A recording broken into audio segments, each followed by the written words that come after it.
will continue with their lectures. And it's time to call upon Dr. Nidhi Bhan from Canada, and she's going to discuss healing karmic patterns through subconscious life and past life regressions. Dr. Nidhi Bhan.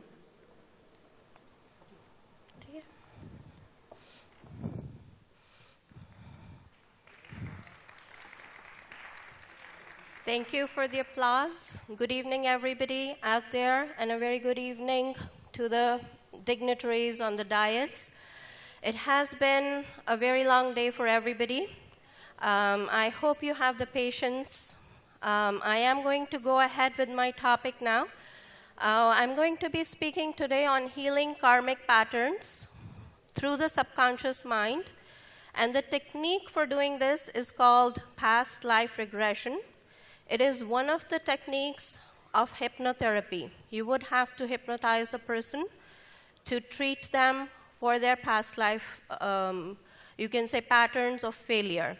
And what I'm calling a karmic pattern is that a person, through the course of their life, as it is seen in the birth chart too, by any of the methods that you guys follow, so through the course of a person's life, if they encounter a pattern of failure about the same aspect in their lives again and again, it could be relationships, it could be business, it could be career.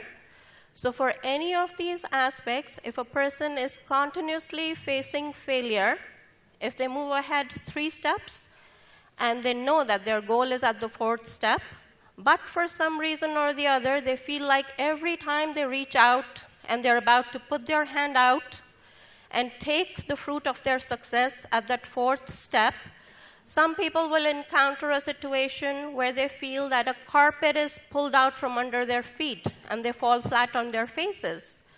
So as an astrologer, when I started on my journey, when I started looking at birth charts, I was able to identify these patterns through different means, Western sometimes, that is what I started out with.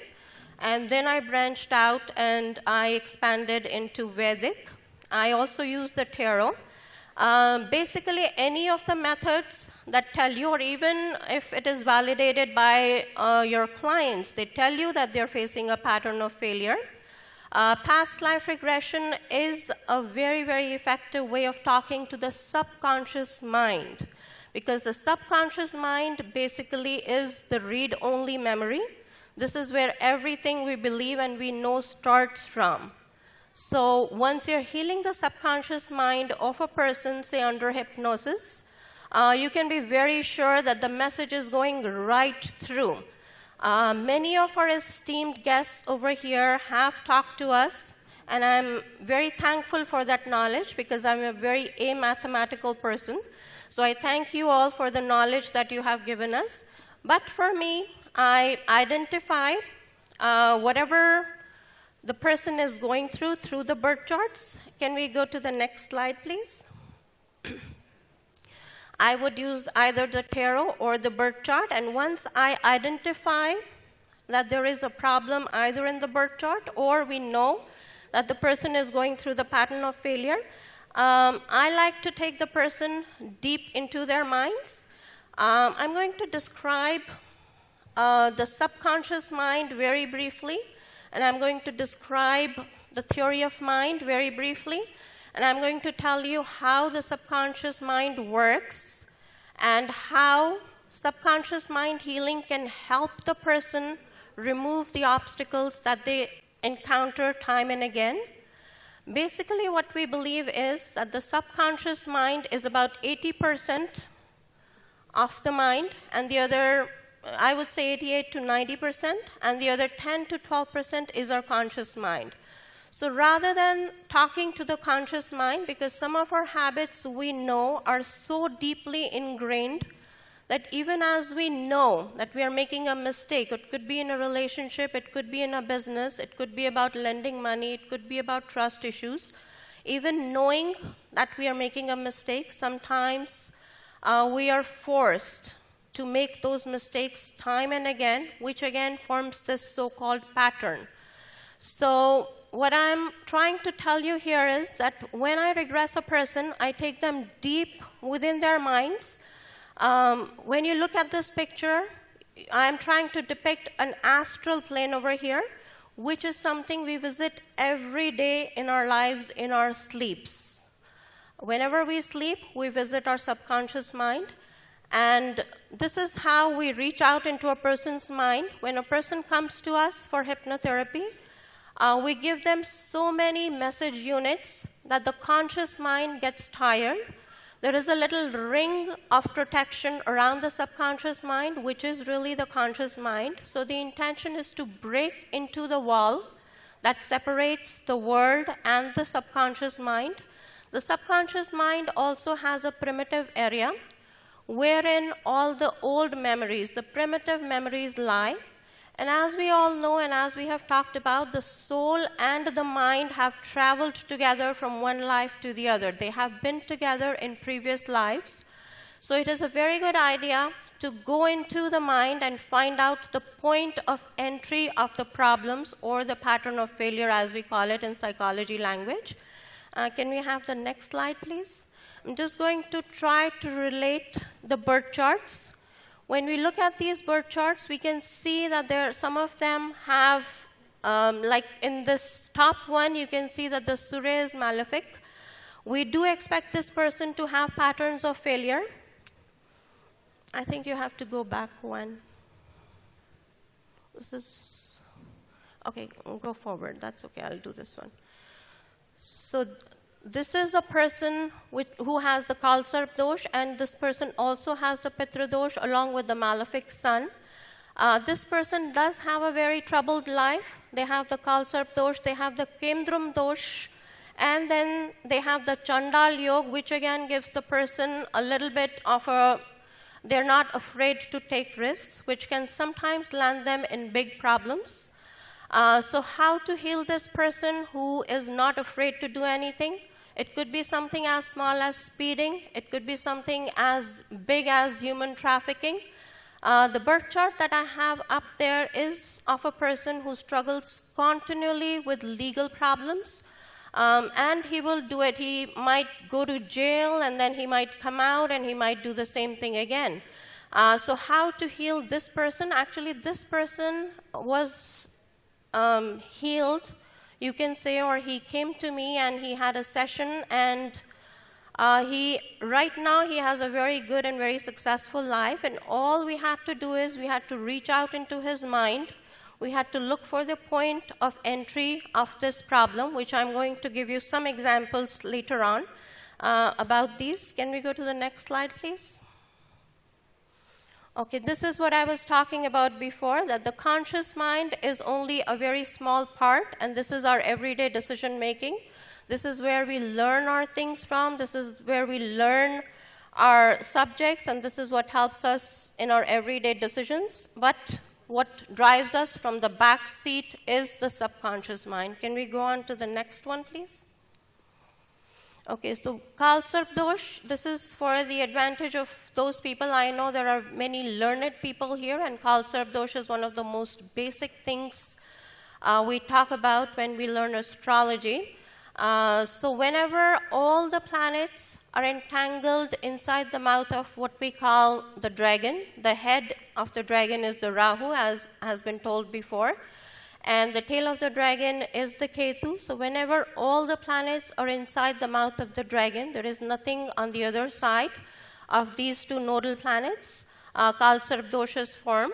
From the perspective of a psychologist, what it means that the person's thinking is a little blocked.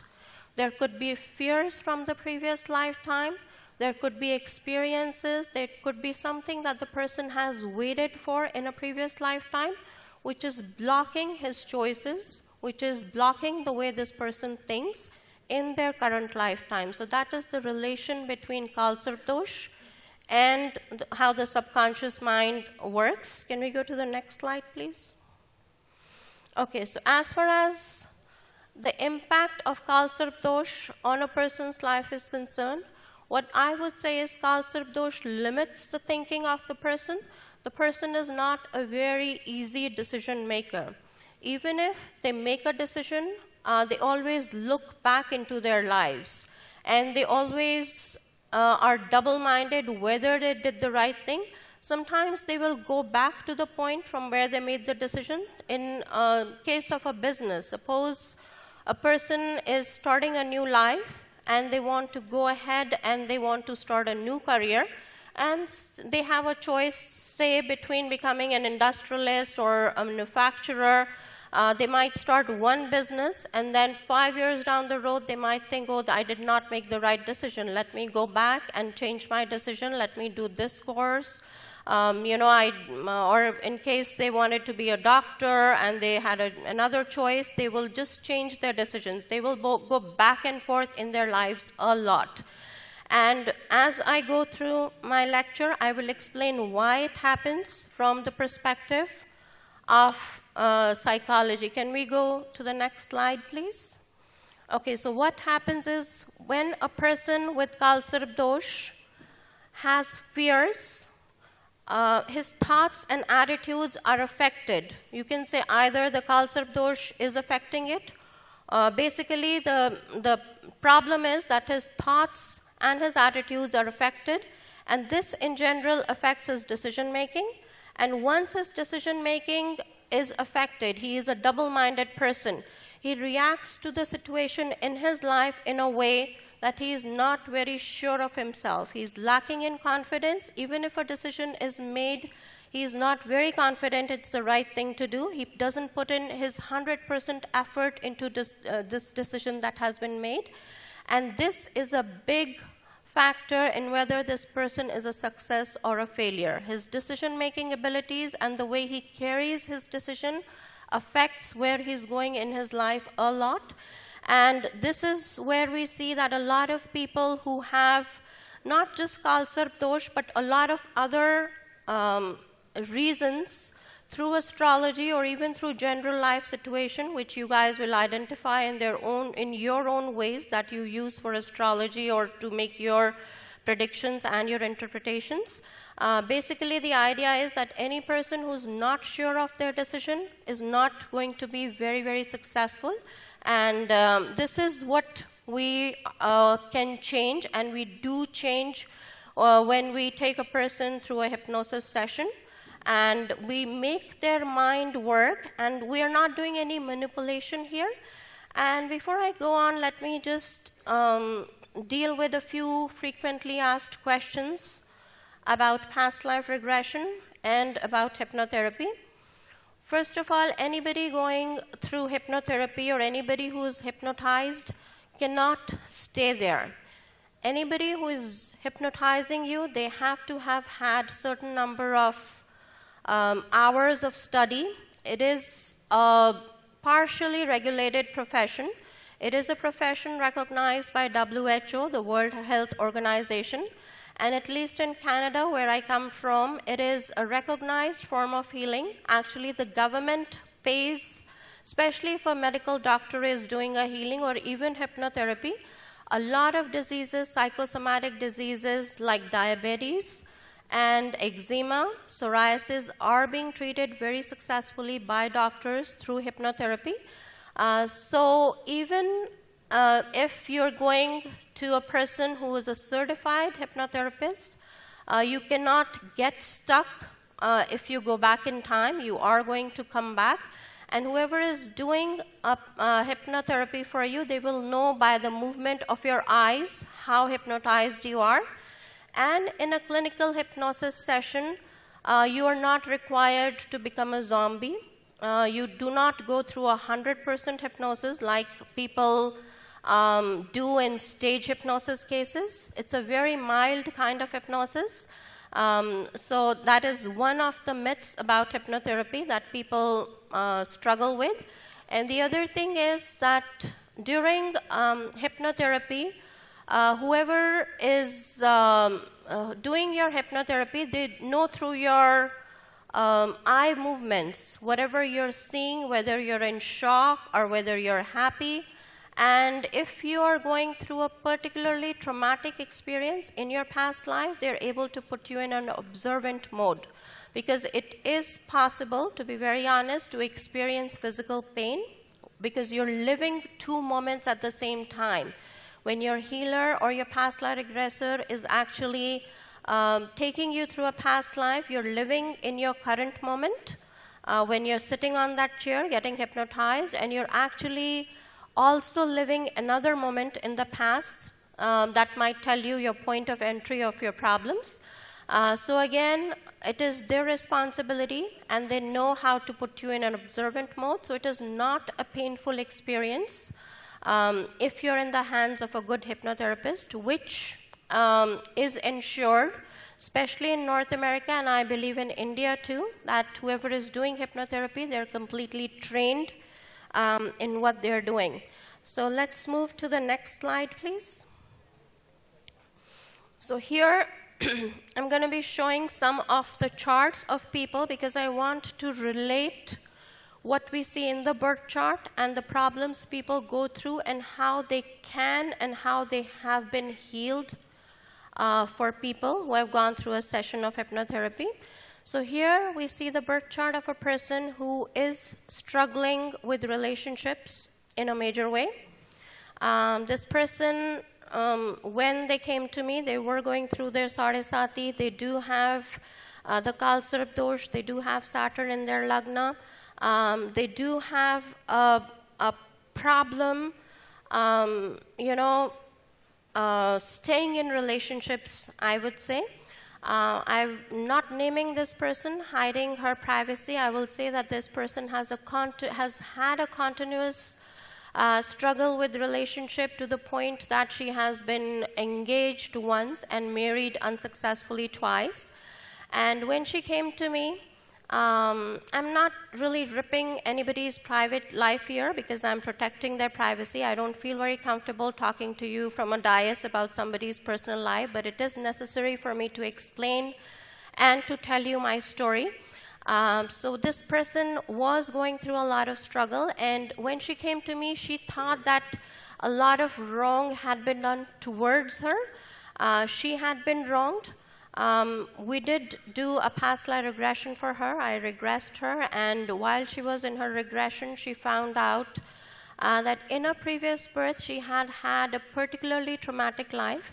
She had been married in India to a person who thought that she was an only child of a very rich family in Punjab. This family, before this girl got married to this guy, she came from a very good family in Punjab, which was a joint family.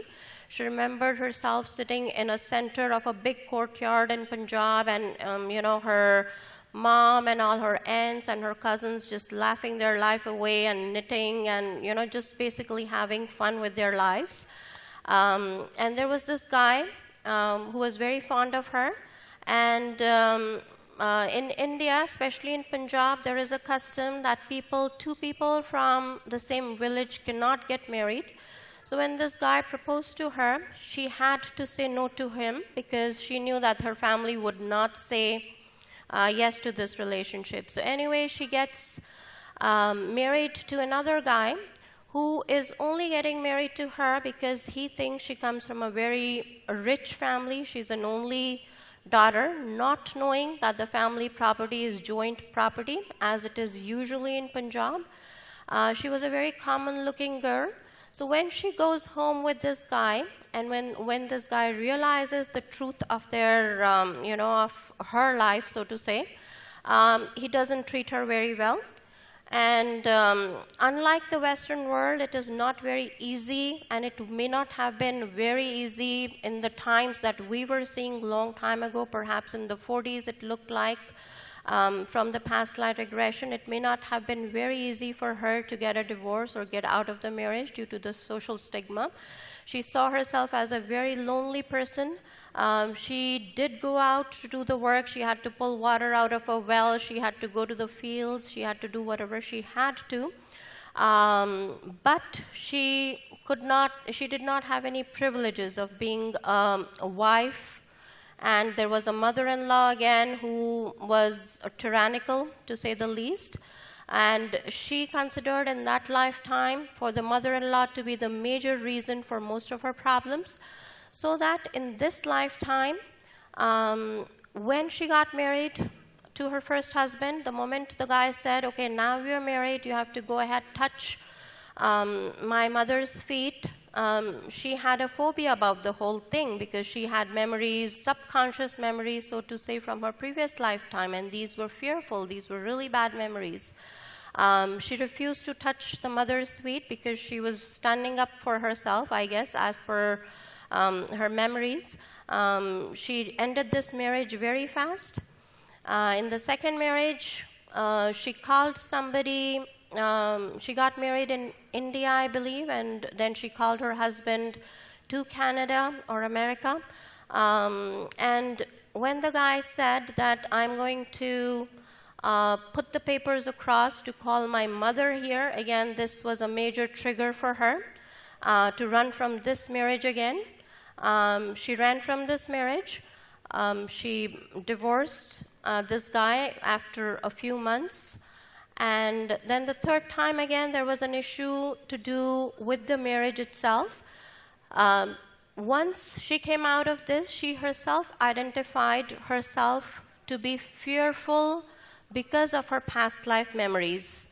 And it was not so much the other guys, because it's very reasonable in India to expect your wife to touch your mother's feet, to in fact touch the feet of maybe 20 or 100 elders in a village. So she realized that it was something that was her fear. And right now she is actually not married, but she is very much healed. She feels that she is much more balanced, and she is going to be able to take care of her next relationship much more confidently. She has her confidence back in the institution of marriage, I would say. Can we go to the next slide, please?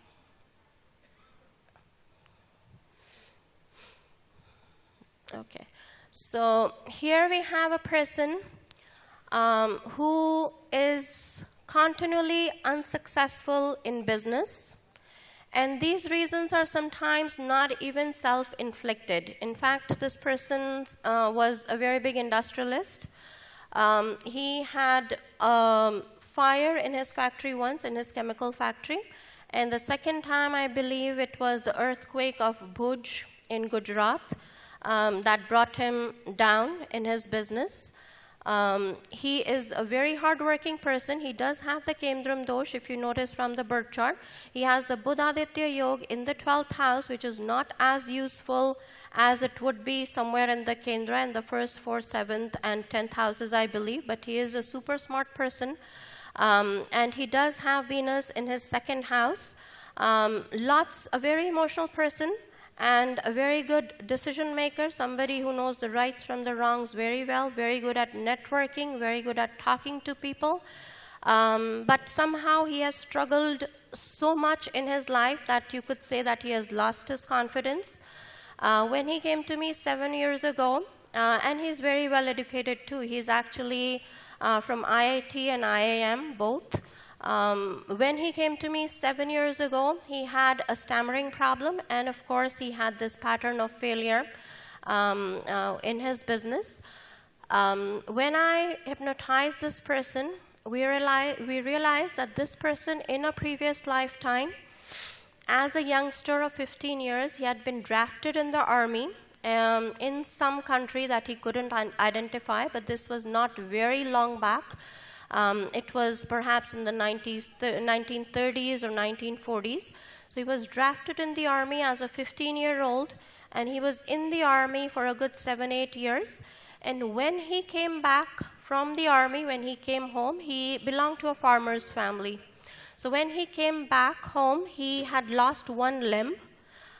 He couldn't walk properly, and basically from a very confident person, from a very nice person, from a person who was loved by the rest of his family, by his sisters, by parents, he came to be a burden on the family slowly. He remembered the moment when he came back home. Everybody was ecstatic. They were extremely happy that he is back. They were even okay with him at least coming back, even though he had lost one of his legs. But slowly they realized that they had to do everything for him. He was basically a burden. The girl that he was attracted to before he left as a youngster did not want him anymore. She went ahead and got married to somebody else. And then this guy slowly, through the years, I had to take him to the next significant event in my session. That's how we usually do in this session. You reach to the point of entry of the problem, and then you keep going to the next significant events of that lifetime. So as he went to the major events in his lifetime, we found out he was majorly made fun of in the village where he lived.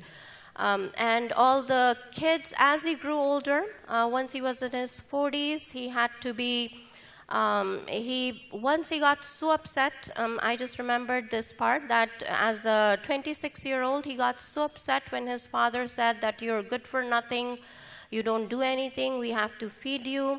The sisters got upset because they had to do everything for him. So he got so upset, he got up and he went to the fields and he wanted to start tilling the field, but he had only one leg. So he got, it was a really frustrating experience for him. He couldn't do what he wanted to. He had to listen to other people chiding him.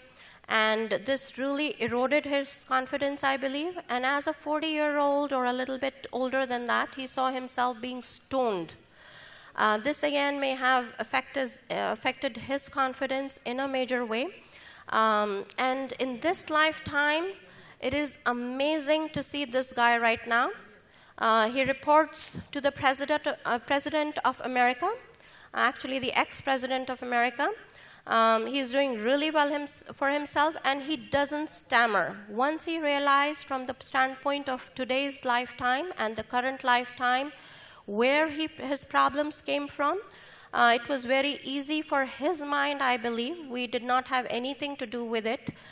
He himself realized that the reason for his struggles, the reason for his problem has to be left behind in his past life. And I guess the mind healed itself. Can we go to the next slide, please? And this again is the slide of the person who has the Guru Chandal Yoga. The Guru and the Rahu are together in the 12th house. And like I described the personality of such person, these people are usually extremely fearless. These people as young adolescents are the people who get drawn into fights. There will be friends around them usually who will goad them into saying, oh, you can do this, you're the only person who can do this. And this is how they will very easily get driven into fights in the beginning. And as they grow older, they are not scared even to do the smaller crimes or the bigger crimes. They're very smart. They are very smart. Here, this is not the birth chart that I was actually looking for, but there is another birth chart that I have where the person has a Buddhaditya Yoga right in the center of the birth chart. They are very good hackers because they are smart and they like to use their minds in the negative way. They like to move ahead. If there is a problem, they encounter it in a way that they will go around it. They will go through it.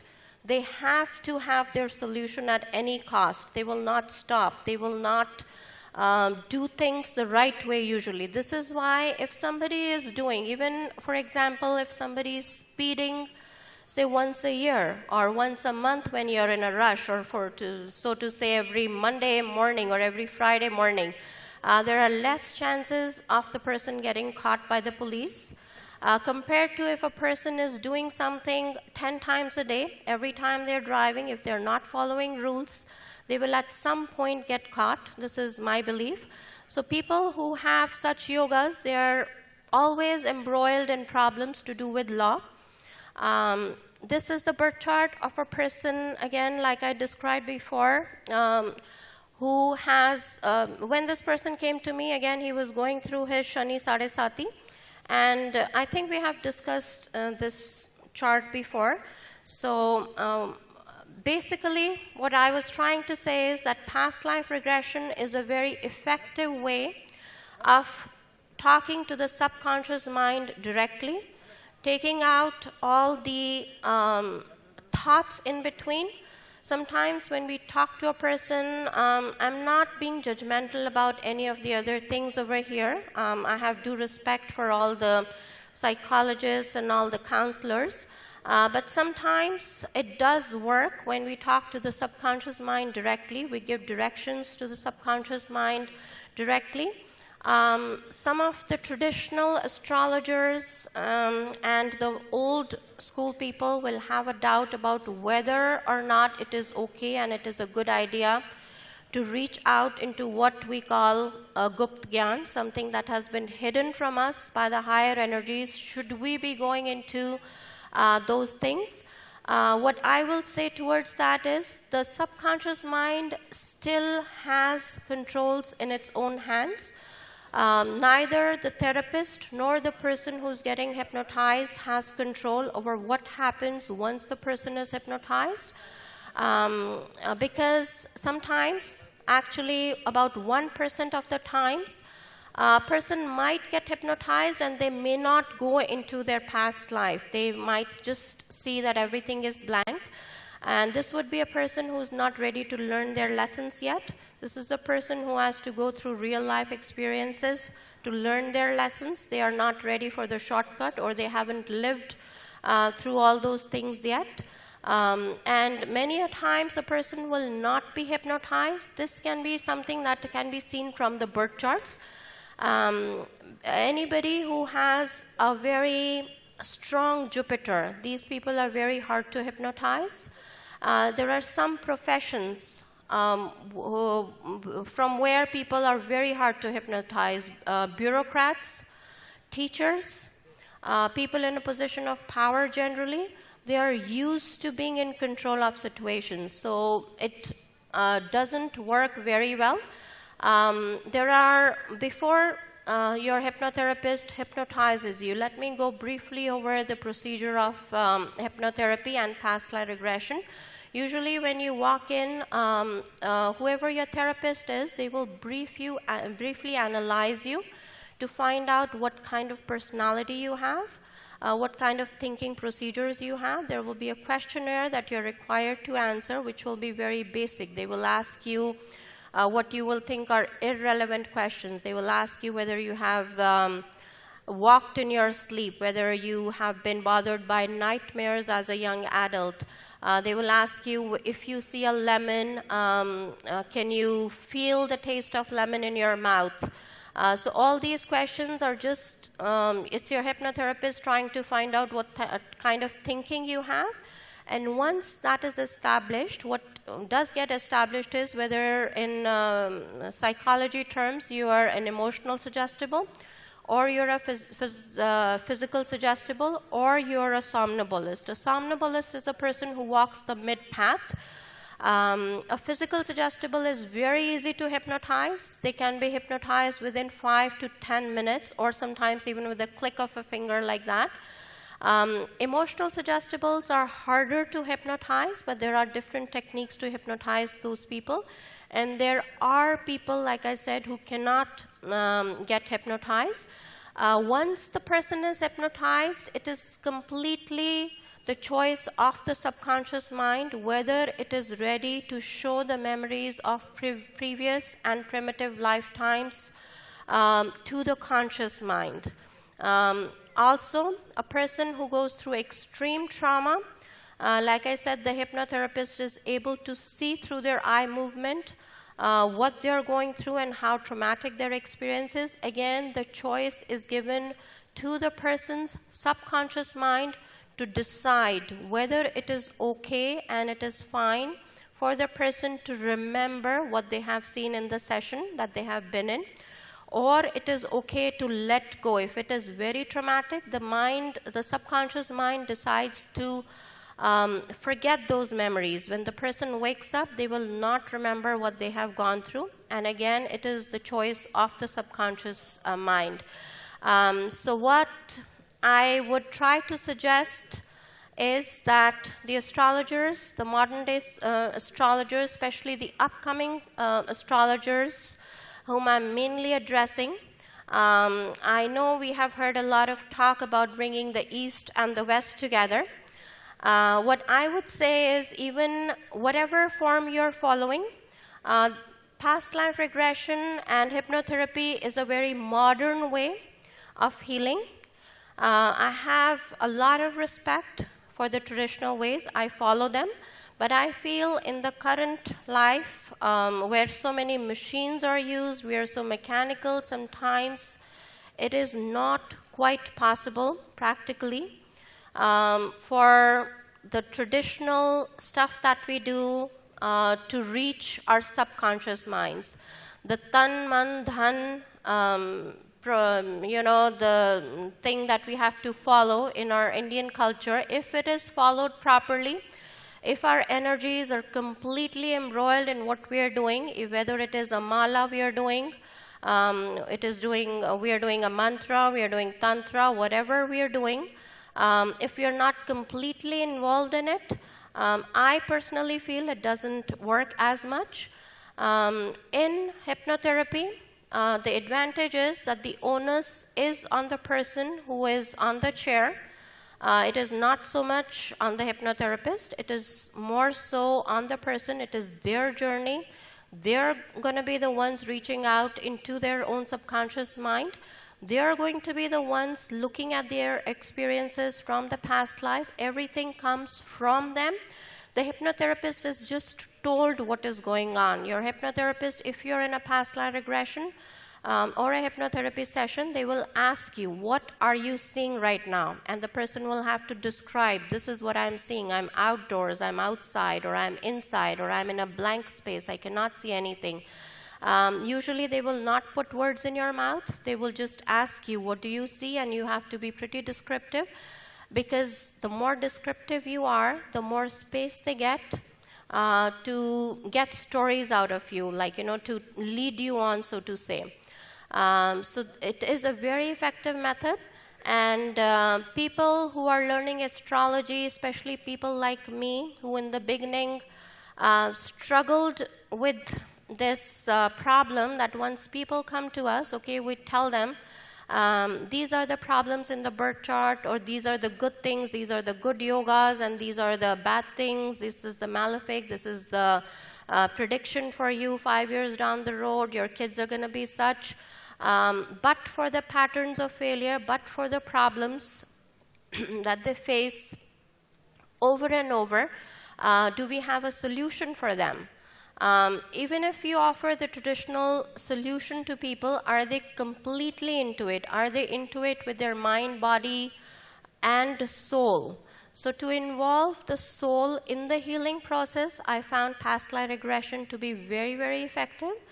And today I'm here to appeal to everybody who's listening, especially the people in the back who are learning to be astrologers, to learn and to at least find out more about past life regression, to find out more about hypnotherapy. We are mentors to people who come to us. Most of you and most of us who are here are professional. For the few moments that people come to us to talk to us, we hold people's lives in our hands. This is what I believe. We can make it and we can break it for them. So let's be good motivators to people. Let's work on their minds in ways that work best. Each of us will find, of course, their own way to talk to other people, to mentor them. Consider past life regression. This is what I am here to say. Thank you very much.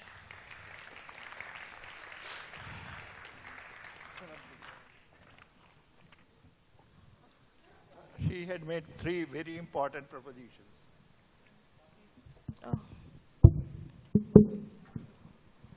One is that in case you want to be expert astrologer, read psychology as well. Am I correct? The second thing is that she had laid emphasis on certain yogas. Certain yogas are not applicable. Say Kalsarpa Yoga is said to be applicable in not natal chart, but only in the charts relating to nations. Third thing is that what is to be secured? First, that a sense of security has to be increased at all levels. The question is, who will increase? Father, mother, sister, teacher, employee, but all don't cooperate. So you will have to find another way, apart from father and mother and sister, etc. You have said something about prayers also. Am I correct? Yep.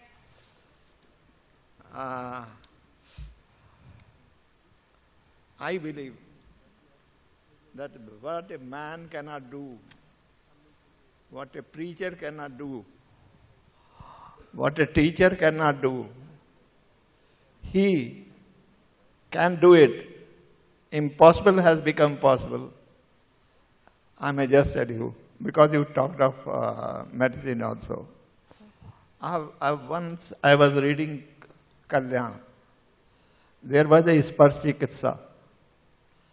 The Vaid comes, he touches the numerous parts of the body of the patient and prays his ist, touches the body's part and says that I am removing the rogue from this part, this part, this part, this part, this part. This mother can also do. This father can also do. But slightly it was inconvenient, then one way was sought out. When after reading it, I was reading before some of the students. One student just got the point. He started, the question is, what is the shortcut of mantra? I said the shortcut of mantra is any mantra which is prescribed for every particular religion. Gayatri mantra was asked to be read. And after 15 days, she came, sir, I never believed, and I'm not telling you lies. She has cured 24 persons within 30 days. I have my own experience, my neighbor on ground floor, his wife was suffering. Doctors are not sure what will happen. When Mr. Notial came, I just asked him, start reciting Gayatri mantra, touching the feet, touching the head, and just rub it. But read it at least 108 times. After 1.5 months, she was cured. Another story of the same thing. Ab bhul gaya, time bhi ho gaya. Yes. Yes, there is a Muslim boy who is treated like a my niece. And brother was sick. He was asking motorcycle. When I was seeing the chart of the brother, then I found that his younger brother is in danger. The first thing which I asked the boy, just see, let me know whether this your younger brother has asking for a cycle. He said yes. Then the remedy suggested was that made him to sit with his mother and recite at least 24 ayatein of Quran. His friends just committed suicide. He closed his own door and said he will commit suicide.